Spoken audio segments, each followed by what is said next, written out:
Di tengah optimisme pemerintah masih banyak hal yang harus diwaspadai, mulai dari resesi dunia sampai inflasi, saudara.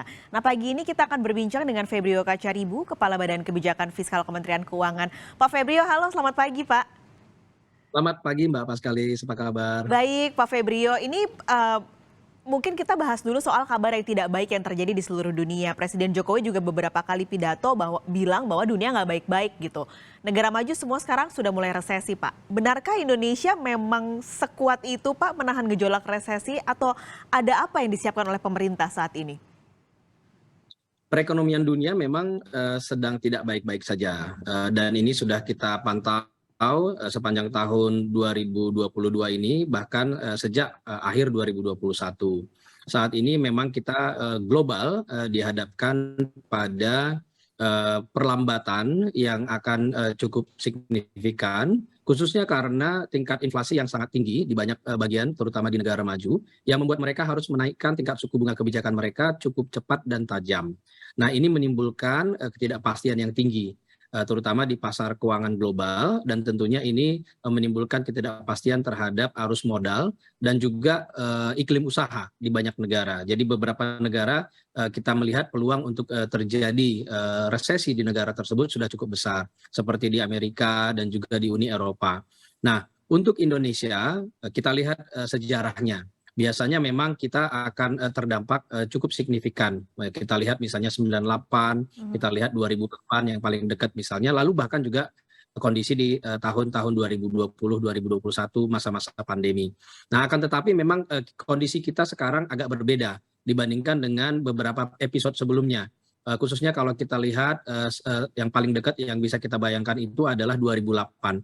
Ketika itu ekonomi dunia mengalami kontraksi, dan terutama di negara maju itu mengalami kontraksi, tetapi Indonesia masih bisa tumbuh cukup tinggi di tahun 2008-2009. Nah, ini yang kemudian kita coba lihat kondisi saat ini juga seperti apa. Saat ini kita dibandingkan 2008 justru memang relatif lebih baik lagi.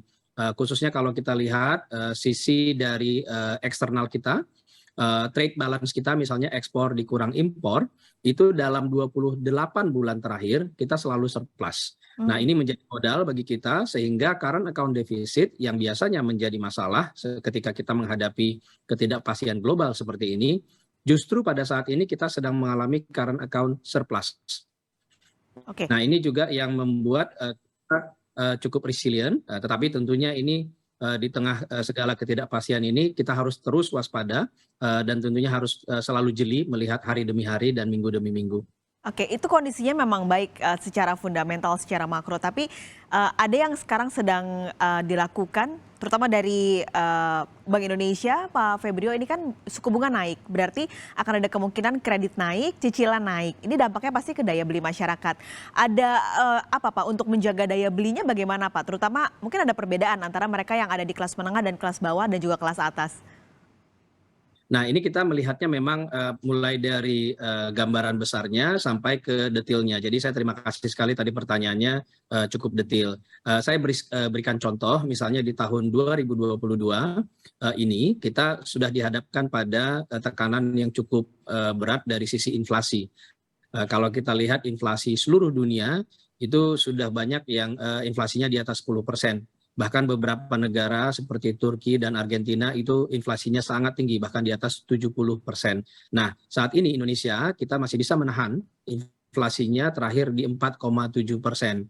Itu pun setelah kita menurunkan dari 4,9% di bulan Juli. Apa yang kita lakukan ketika itu pemerintah langsung gerak cepat melihat apa saja sumber dari penentu inflasi tersebut.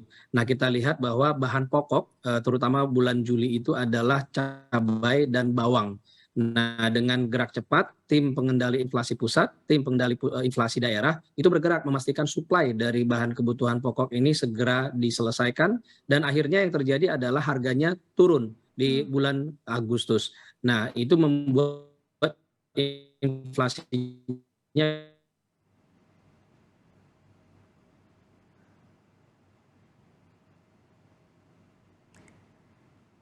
Kami mengalami gangguan teknis dengan Febrio Kacaribu, Kepala Badan Kebijakan Fiskal, tapi tadi sudah menggambarkan sedikit apa yang terjadi di 2022, apa yang sudah dilakukan pemerintah, dan apakah Indonesia memang sekuat itu untuk menahan dampak resesi. Nanti kita akan coba terlebih dulu, saudara, untuk menghubungi kembali Febrio Kacaribu. Ya, sudah Halo, terhubung lagi. Pak Febrio.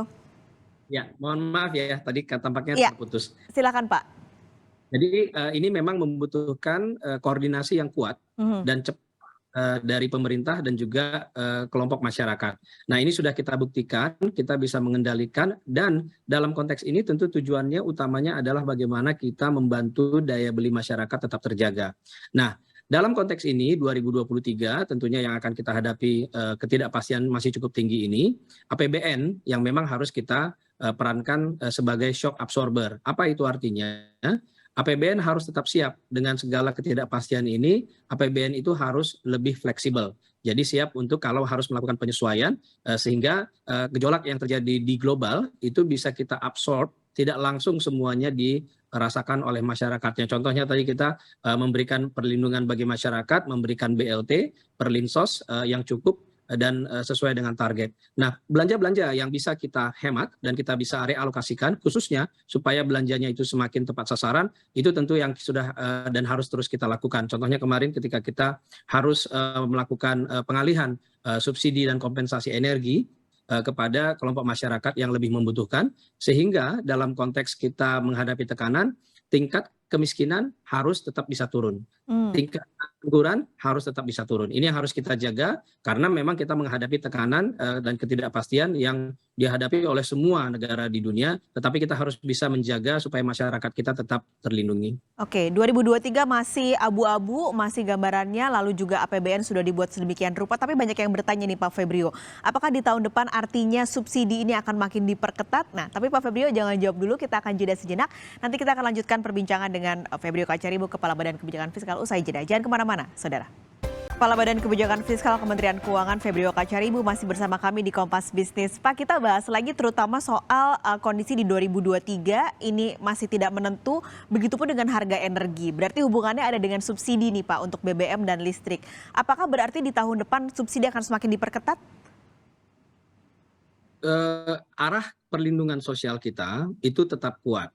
Untuk tahun 2023 kita alokasikan untuk perlinsos itu 479,1 triliun rupiah. Di sana sudah ada program keluarga harapan untuk 10 keluarga penerima manfaat, khususnya nanti itu ada di 20% termiskin di bawah. Ada program kartu sembako untuk 18,8 keluarga, 18,8 juta keluarga.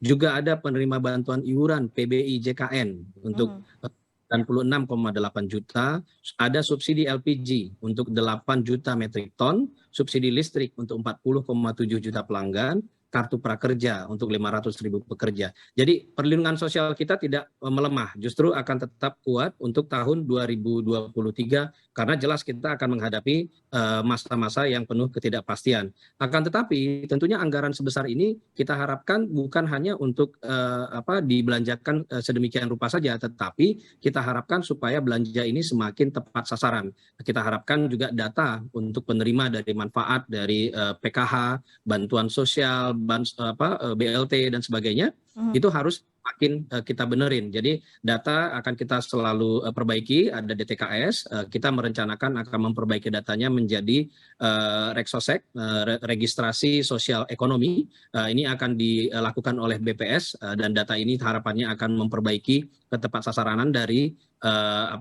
perlindungan sosial yang kita berikan. Jadi secara anggaran kita tidak turun, kita bahkan terus pastikan ini kuat sehingga memang tujuan kita untuk melindungi masyarakat dari global shock itu tetap akan kuat. Bahkan kita juga memberikan fleksibilitas seperti yang sudah kita lakukan di tahun 2021, 2022 ketika diperlukan APBN itu memang harus tetap fleksibel. Jadi kita siap untuk melakukan fleksibilitas tersebut untuk menjaga masyarakat kita di tahun 2023. Nah, di sisi lain tentunya kita harus juga kita akan mengalokasikan sekitar 3.000 triliun belanja negara dalam 1 tahun. Nah, di sana kita harus melihat tema tema lain juga selain perlindungan sosial.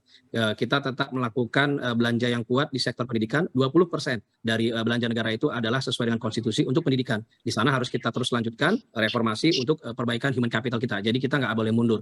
Nah, di sana justru kita ingin melihat sebaik-baiknya bagaimana belanja kita itu juga semakin menghasilkan dampak. Apakah kualitas dari anak-anak didik kita untuk SD, SMP, SMA dan juga penerima kartu Indonesia Pintar itu harus kita pastikan mereka mendapatkan manfaat sebesar-besarnya dan kualitasnya memang meningkat. Kualitas guru juga harus meningkat. Sehingga kita memang harus memastikan bahwa belanja yang besar untuk sektor pendidikan itu juga harus semakin menghasilkan dampak yang positif bagi human capital kita. Kita juga akan spending cukup banyak tetap di infrastruktur. Karena apa? Karena kita tahu bahwa engine of growth itu tetap adalah investasi. Walaupun kita dihadapkan pada ketidakpastian, justru di tahun-tahun ketidakpastian itu biasanya leadership dari belanja pemerintah itu memang sangat dibutuhkan. Jadi kita siapkan belanja infrastruktur itu sebesar 392 triliun rupiah. Di sana kita bangunkan rumah susun ada 6.900 unit, rumah khusus itu 2.355 unit, air minum itu 420.000 lebih sambungan, air limbah untuk 69.000 KK, ada pipa transmisi gas bumi, ada jaringan irigasi untuk 120.000 hektar, jembatan baru 6.786 meter, jalur kereta api, bandara baru, dan sebagainya. Karena kita tahu infrastruktur akan tetap kita harus butuhkan, dan kita tahu bahwa investasi dari swasta itu akan sangat terdorong ketika infrastruktur kita juga semakin baik. Nah, jadi dengan segala ketidakpastian ini tadi, kita siapkan belanja-belanja kita lebih well targeted, dan belanja kita lebih efektif dan efisien, tetapi tetap dengan kesiapan fleksibilitas kalau dibutuhkan. Oke, jadi tentu harapannya semoga di 2023 akan lebih baik kondisinya sehingga APBN tidak terlalu berdarah-darah begitu ya Pak untuk bisa menjaga terutama di daya beli masyarakat di tahun depan. Pak Febrio, terima kasih banyak sudah bergabung pagi ini di Kompas Bisnis. Sehat selalu Pak.